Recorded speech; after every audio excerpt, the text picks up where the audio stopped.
नमस्कार मित्रांनो, कालच्या व्हिडिओमध्ये आपण मराठी व्याकरणचे प्रश्न 1 ते 10 पाहिले होते. आज 11 ते 20 पाहूयात. जीवाला गोड लावणे या वाक्प्रचाराचा अर्थ आहे काळजी दूर होणे. जीवापाड जपणे या वाक्प्रचाराचा अर्थ आहे मायेने जपणे. जीवापाड जपणे, मायेने जपणे.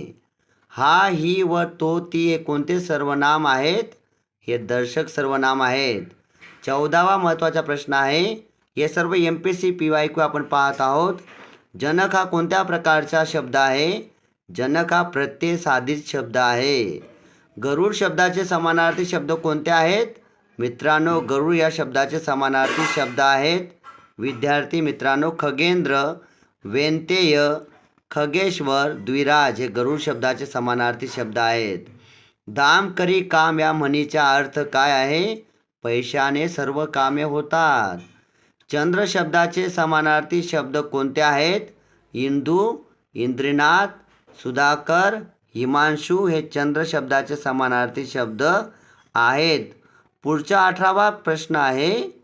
विद्यार्थी मित्रांनो, पुढचा 18वा प्रश्न काय आहे?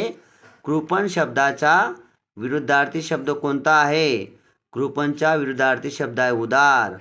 दुप्पट हे कोणते विशेषण आहे? दुप्पट हे आवृत्तीवाचक विशेषण आहे. पराक्रम करण्याचा आव आणणारा त्याला म्हणतात तिरशिंगराव. काय म्हणतात? तिरशिंगराव. मित्रांनो, मराठी व्याकरणच्या प्रश्नांसाठी या चॅनलला असं लाईक आणि सबस्क्राईब करा. धन्यवाद.